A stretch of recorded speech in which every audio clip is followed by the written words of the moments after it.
Hello friends. तो जैसा कि हमने आप सबको शॉर्ट्स में बताया था, हम आज से शुरू करने वाले अपना नया चैप्टर का नाम है दो चर वाले रैखिक समीकरण। तो सबसे पहले आइए हम जानते हैं कि आखिर दो चर वाले रैखिक समीकरण कहते किसको हैं। तो जैसा कि मैंने यहाँ पे एग्जाम्पल लिख रखा है, आप देख सकते हैं कि दो चर नाम से ही स्पष्ट है कि ऐसा समीकरण जिसमें दो चर दो वेरिएबल हो। और रैखिक समीकरण कैसे कहेंगे उसको? जिस इक्वेशन की पावर मैक्सिमम वन हो। अगर यही इस इक्वेशन की पावर मैक्सिमम पावर टू होती, मान लीजिए मैं ये यहाँ पे एक इक्वेशन लिख देता हूँ x square plus three x plus five is equal to zero, तब हम इसको द्विघात समीकरण कहेंगे। तब हम इसको रैखिक समीकरण नहीं कहेंगे क्योंकि इसकी जो मैक्सिमम पावर है वह टू के बराबर है। तो अब चलिए इसमें देखते हैं कि किस किस तरीके के प्रश्न आते हैं और हमको कैसे इसको टैकल करना है। तो सबसे पहले इसमें ये आता है, इसमें ये पूछता है कि अगर ये दोनों समीकरण आपस में एक दूसरे के पैरेलल हैं या एक दूसरे को प्रतिच्छेद कर रहे हैं या एक दूसरे के ऊपर संपाती हैं, तो कौन से बिंदु पर इन तीनों में से किसी एक प्रॉपर्टी को सेटिस्फाई करेंगे। तो सबसे पहले हमको ये चेक करना है कि कोई भी दी हुई इक्वेशन, ये दोनों इक्वेशन जो है ये दो रेखाओं की इक्वेशन दी हुई है, ठीक है। तो हमें पता है कि तीन ही कंडीशन बन सकती है। पहली कंडीशन ये बनेगी कि दो रेखा है तो आपस में एक दूसरे को एक जगह पे काटेंगे। दूसरी कंडीशन ये बन सकती है कि वो दोनों रेखाएं एक दूसरे के ऊपर ही होंगी। जब दोनों रेखाएं एक दूसरे के ऊपर होती हैं तो इसको हम कहते हैं कि ये दोनों रेखाएं संपाती हैं। और ये तीसरी कंडीशन ये बनती है कि ये दोनों रेखाएं अपने अपने रास्ते से जाएंगी, कोई रेखा आपस में एक दूसरे से कहीं पे मिलेगी नहीं। तो इस तरीके की सिचुएशन में हम कहते हैं कि ये दोनों रेखाएं जो है वो आपस में समांतर है। तो अब हम कैसे जानेंगे कि ये दोनों रेखाएं कौन से प्रॉपर्टी को सेटिस्फाई कर रही हैं? इसके लिए भी एक नियम होता है। अगर ये दोनों आपस में एक दूसरे को एक बिंदु पर प्रतिच्छेद कर रही हैं तो सबसे पहले हम क्या करेंगे, पहली इक्वेशन जो ये इक्वेशन वन है और ये इक्वेशन टू है, इसको चलिए हम ऐसे लिख लेते हैं। तो इक्वेशन वन में जो x का कोफिशिएंट है और इक्वेशन टू में जो x का कोफिशिएंट है, इन दोनों का अनुपात लेते हैं। One upon two is equal to y का कोफिशिएंट क्या है, तीन है, और नीचे वाले y का कोफिशिएंट माइनस तीन है। तो अगर ये दोनों आपस में, यानी पहली इक्वेशन के x का कोफिशिएंट और दूसरी इक्वेशन के y का कोफिशिएंट अगर आपस में ये दोनों एक दूसरे को आपस में एक दूसरे के बराबर हो जाते हैं, तब तो ये एक जगह पे नहीं कटेगी। लेकिन अगर ये दोनों कोफिशिएंट अगर आपस में एक दूसरे के बराबर नहीं होते हैं, तब ये हमें पता चल जाता है कि ये दोनों रेखाएं आपस में किसी न किसी पॉइंट पे एक दूसरे को कट कर रही होंगी। अब बात ये आ जाती है कि ये किस पॉइंट पे कट कर रही हैं। तो इसकी दो विधियां हैं। एक विधि ये है कि ग्राफ के द्वारा निरूपण किया जाए, जो जनरली हमारे में एग्जाम्पल में दिया हुआ है, वैसे मैंने ये एग्जाम्पल भी ले लिया ताकि आप लोग को आसानी से समझ जाए। तो पहला ये है कि ये दोनों, इन दोनों को आप दिखाइए कि ग्राफ के द्वारा दिखाइए कि किस पॉइंट पे मिल रही है। तो उसके लिए हमें क्या करना होगा, उसके लिए मैं बताता हूँ क्या करना होगा। दूसरा ये है कि ग्राफ के द्वारा मत दिखाइए, बस आप ये इन दोनों को आपस में सॉल्व करके बता दीजिए कि ये किस पॉइंट पे एक दूसरे से मिल रही है। तो सबसे पहले देखते हैं कि ग्राफ के द्वारा कैसे मिल रही है। तो ग्राफ के द्वारा देखने के लिए किस बिंदु पे मिल रही है, सॉरी, तो ग्राफ के द्वारा देखने के लिए हम क्या करेंगे, यहां से हम एक बार y की वैल्यू निकालेंगे x के विभिन्न मानों के लिए, और यहां से भी हम एक बार y की वैल्यू निकालेंगे x के विभिन्न मानों के लिए। तो पहली इक्वेशन को हम यहाँ पे देखते हैं, इसको रुको मैं इसको मिटा देता हूँ। आप लोग को बहुत अच्छे से पढ़ना है, ठीक है, क्योंकि पेपर आ गया है बोर्ड का। तो बोर्ड का पेपर बहुत मायने रखता है जिंदगी में। चलिए, तो पहली इक्वेशन में हम यहाँ से y की वैल्यू निकालेंगे, ठीक है, क्योंकि हम x के विभिन्न मानों पे निकालेंगे। x की वैल्यू जब जीरो होगी तो y की वैल्यू क्या होगी, x की वैल्यू 2 है तो y की वैल्यू क्या होगी, x की वैल्यू 3 है तो y की वैल्यू क्या होगी। ऐसे ही हमें तब तक निकालते रहना है जब तक x के उसी मान पे इसकी वैल्यू और x के उसी मान पे इसकी वैल्यू दोनों बराबर ना हो जाए। जब ये बराबर होगी तभी हमको पता चल जाएगा कि इसी पॉइंट पे ये दोनों एक दूसरे को कट कर रही हैं, ठीक है। तो ये थोड़ा सा लॉन्ग मेथड हो जाता है, इसलिए लॉन्ग हो जाता है क्योंकि हमें ये तो पता है नहीं कि किस पॉइंट पे ये कट करेंगे एक दूसरे को। तो हम बार बार हमें नंबर बहुत ज्यादा पुट करके देखने होते हैं कि किस पर्टिकुलर नंबर पे ये दोनों इक्वेशन की वैल्यू। तो चलिए अब हम यहाँ पे y की वैल्यू निकालते हैं, y equal to 6 minus x upon 3, ठीक है। अब हम क्या करेंगे, x के विभिन्न मानों के लिए y का एक टेबल बना लेंगे। चलिए यहाँ पे एक टेबल बना लेते हैं हम लोग।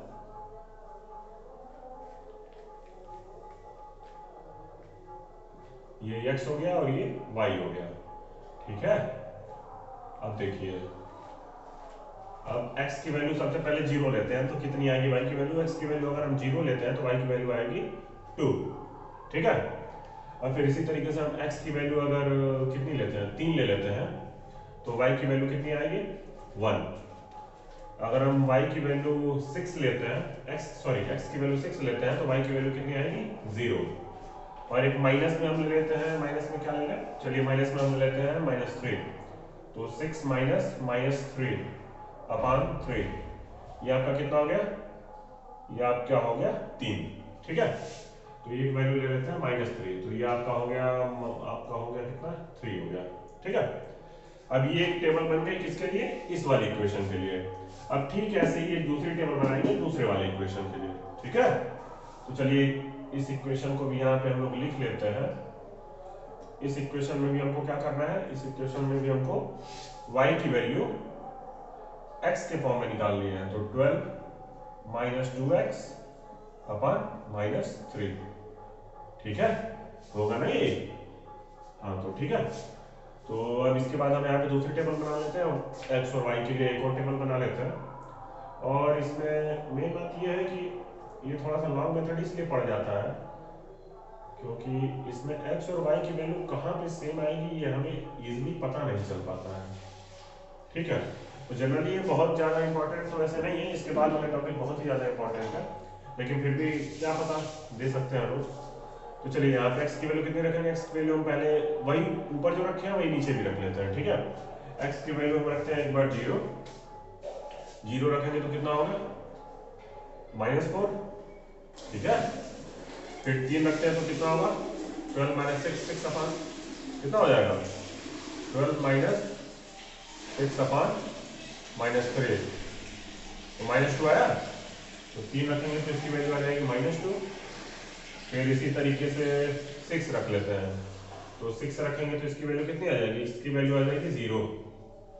और फिर एक और वैल्यू रख लेते हैं -3, तो -3 रखेंगे तो कितना होगा, 12 - 2 इंटू -3 अपॉन -3, ठीक है।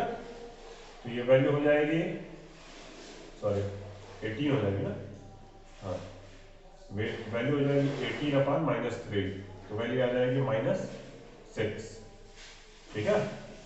तो अब यहाँ पे इसकी वैल्यू -3 रखेंगे तो कितनी हो जाएगी वैल्यू हो जाएगी -6। अब इसका हमें क्या करना है, अब हम ये देख रहे हैं कि x की एक ऐसी वैल्यू है 6 जिसके लिए y की वही वैल्यू है जो इसमें भी x की वैल्यू 6 पे y की वैल्यू आ रही है, ठीक है। तो हमें ये पता चल गया कि ये दोनों जो रेखाएं थी ये दोनों किसी न किसी पॉइंट पे काट रही थी ना, क्योंकि पहले हमने कोफिशिएंट का वो किया था, कंपैरिजन किया था, तो हमें पता चल गया था कि ये कहीं ना कहीं काट रही है आपस में। तो अब ये कहाँ पे काट रही है, वो हमें पॉइंट मिल गया है 6, 0, जिसमें x की वैल्यू क्या है, ये पहला जो होता है ये x का निर्देशांक होता है और ये दूसरा जो है ये आपका y का निर्देशांक होता है, ठीक है। तो चलिए अब इसके लिए हम क्या करेंगे, अब इसके लिए हम ग्राफ बना लेंगे और कोई काम नहीं। अब इसके लिए हम ग्राफ बनाते हैं, इसको और नीचे कर देते हैं, नहीं होता है ये आपका x एक्सिस, ये आपका y एक्सिस। अब इतना तो हमें पता चल गया कि आंसर क्या है, आंसर 6, 0 है, बस ये है कि अब इसको यहाँ पे दिखा देना है। तो अलग अलग मान के लिए देखते हैं, x की वैल्यू जब 0 थी तो y की वैल्यू कितनी थी, पहली रेखा के लिए x की वैल्यू जब 0 थी तो y की वैल्यू आपकी थी कितनी, y की वैल्यू आपकी 2 थी, ये हो गया 2। इसी तरह जब इसमें x की वैल्यू 0 थी तो y की वैल्यू कितनी थी, -4 थी, ठीक है। अब यहाँ पे x की वैल्यू 3 लगभग यहाँ पे आएगा, 3 मान लेते हैं, तो y की वैल्यू 0, y की वैल्यू 1 थी, तो ये 2 के बाद यहाँ पे आएगा 1, ये आ जाएगा 1, तो एक पॉइंट आपका आएगा यहाँ पे, ठीक है। अब दूसरा पॉइंट कहाँ पे आएगा, ये 6, इसको लिख रहा हूँ मैं, अब ये 6 हो गया आपका, मान लीजिए, तो 6 पे ये 0 आ रहा है, ये 6, 0, ये एक पॉइंट हो गया, ठीक है। और ये कौन सा पॉइंट था, ये पॉइंट था आपका 3, 1। अब ये -3 और 3 है, तो x की वैल्यू -3 कुछ यहाँ पे आएगा मेरे ख्याल से, क्यों, x की वैल्यू -3 यहाँ पे मान लीजिए आती है, तो -3 और उस पर कितनी वैल्यू आ रही है, y की वैल्यू 3 आ रही है, तो y की वैल्यू 3 कहाँ पे होगी, y की वैल्यू 3 यहाँ पे होगी, तो कुछ निर्देशांक मेरे ख्याल से कुछ थोड़ा सा यहाँ पे आएगा, तो ये हो गया -3, 3। तो अब इस पॉइंट को और इस पॉइंट को, इन चारों पॉइंटों को हम आपस में मिलाएंगे तो हमें एक हमारी रेखा मिल जाएगी। ठीक है, अब ये हमारी एक रेखा ऐसे जाएगी। ठीक, इसको मैं सीधा कर लेता हूं, ये कैसे जाएगी, ये पहली रेखा है, इसके ऊपर मैं 1 लिख देता हूं, ये पहली वाली रेखा है। ठीक है, अब दूसरी वाली क्या है, दूसरी वाली 0 पे -4 दे रही थी, एक ये, फिर 3 पे, 3 पे उसकी वैल्यू कितनी थी, 3 पे उसकी वैल्यू थी -2, यहाँ पे कुछ आएगी वैल्यू, ये हो गया 3 कामा -2। ठीक है, अब 6 पे, इसे 6 पे इसकी भी वैल्यू 0 थी, और फिर -3 पे, यानी -3 पे इसकी वैल्यू कितनी है, -3 पे इसकी वैल्यू है -6, यानी ये यहाँ पे कुछ आएगा, ये आपका -6 यहाँ पे होगा। ठीक है, तो ये वैल्यू आपकी कुछ यहाँ पे आएगी मेरे ख्याल से, -3 कामा -6 दिखाई दे रहा है ना, ये पॉइंट यहाँ पे आएगा। तो अब इसको हम लोग मिलाएंगे तो एक रेखा आपकी ऐसे जाएगी और ये इससे होते हुए चली जाएगी, और ये दूसरी रेखा है हमारी। ठीक है, तो कुल मिलाकर के हमने देखा कि ये जो दोनों रेखा है ग्राफ के रूप में प्रदर्शित करने का मतलब यही होता है। ठीक, कि यहाँ से जिस टेबल में ये जो हमने नंबर लिए हैं इन सबका यहाँ पे निरूपण कर देना है, पहली रेखा के लिए और दूसरी रेखा के लिए, फिर उसके बाद जो वैल्यू आएगी वो आपकी जो मेन वैल्यू आएगी, जो कॉमन वैल्यू आएगी, वही आपका आंसर हो जाएगी। ठीक है, तो ये आपका एक एग्जाम्पल हो गया। अब हम क्या करेंगे, अब हम इसी के आधार पर एक्सरसाइज के सवाल लगाएंगे। ठीक है, तो चलिए एक्सरसाइज का पहला सवाल लगाते हैं। मैं प्रश्न नहीं होगा तो बोल दूंगा, आप लोग बुक से देख लीजिएगा, बुक आप लोग को पता ही है, बहुत ही फेमस बुक है यूपी बोर्ड के लिए, यूपी बोर्ड की मनोहर एक किताब है ये, तो इसी से नहीं होता है तो हम आप लोग की एकदम शानदार तैयारी कराएंगे। बस आप लोग बने रहिए, इसको लाइक शेयर सब्सक्राइब करते रहिए, इसमें कोई कंजूसी ना करिएगा, और आप लोग कहिए, आप लोग के पेपर के पहले आप लोग की इतनी शानदार तैयारी हो जाएगी कि आप लोग बहुत ही ज़्यादा नंबर पाएंगे। अगर अच्छे से तैयारी कर ली तो 90+ नंबर तो कोई नहीं रोक सकता है। चलिए, तो आपका मैं यहीं पे किताब रखा है, मैं पहला प्रश्न बोल देता हूँ, लिखने में तो थोड़ा टाइम ज़्यादा वेस्ट होगा, इसलिए मैं पहला प्रश्न बोलता हूँ, आप लोग देख लीजिएगा। इसमें कह रहा है कि आफताब अपनी पुत्री से कहता है 7 वर्ष पूर्व में तुमसे 7 गुनी आयु का था, अब से 3 वर्ष बाद में तुमसे केवल 3 गुनी आयु का रह जाऊंगा, इस स्थिति को बीजगणितीय एवं ग्राफीय रूप में व्यक्त कीजिए। तो चलिए दोस्तों, देखते हैं अब इस प्रश्न को कैसे लगाना है। प्रश्न में क्या कह रहा है, प्रश्न में कह रहा है कि 7 वर्ष पूर्व, आफताब अपनी पुत्री से कहता है कि 7 वर्ष पूर्व मैं तुमसे 7 गुनी आयु का था। तो सबसे पहले इस समय दोनों कितनी उम्र के हैं, तो इस समय हम मान लेते हैं कि आफताब की जो उम्र है वो x वर्ष है, और उसकी पुत्री की जो उम्र है वह y वर्ष है।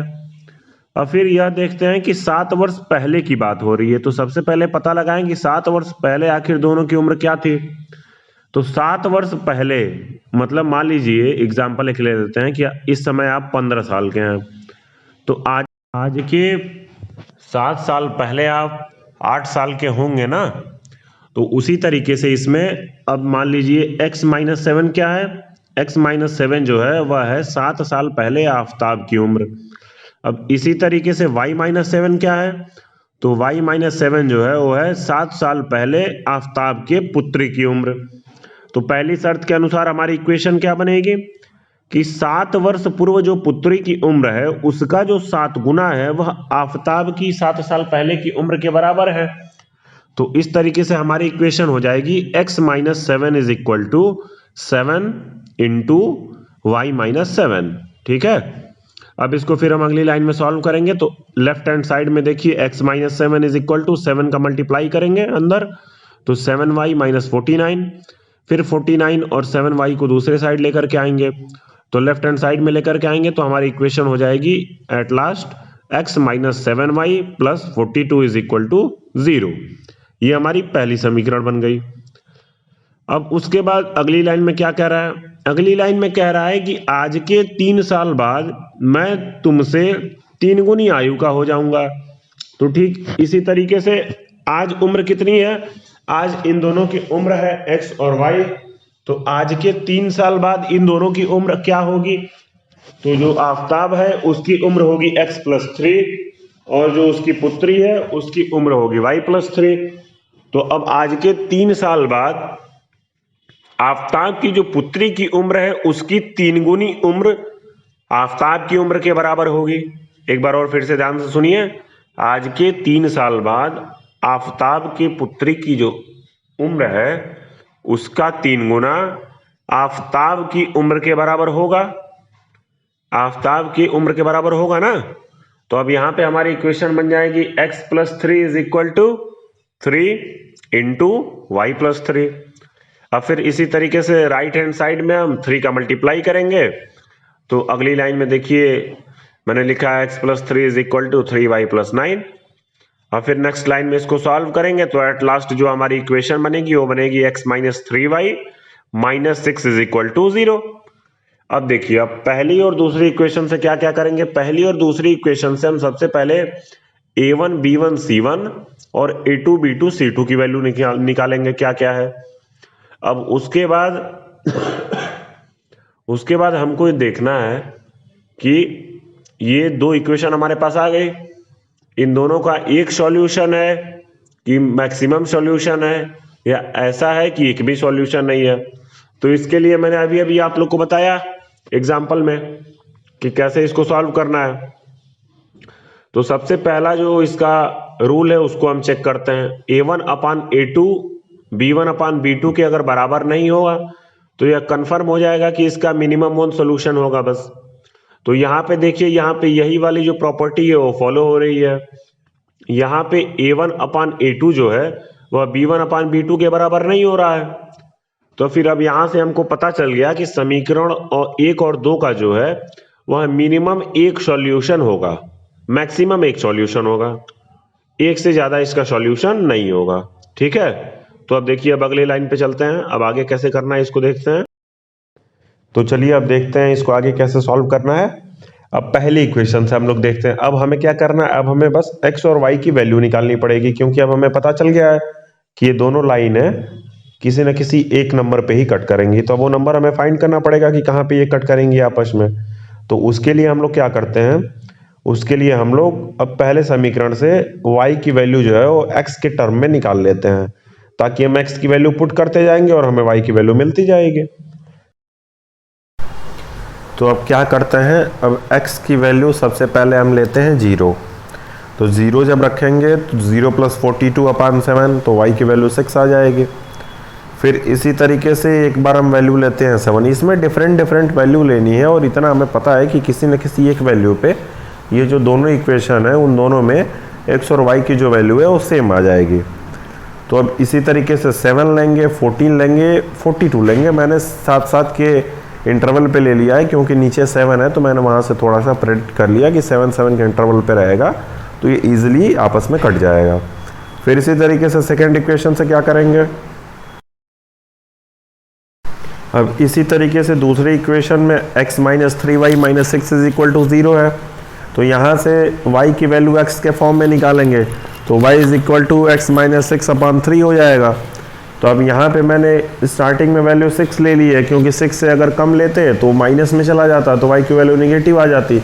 तो हमने एक अंदाज़ा लगाया कि मतलब इसे हम पॉजिटिव में ही लेकर के चलेंगे।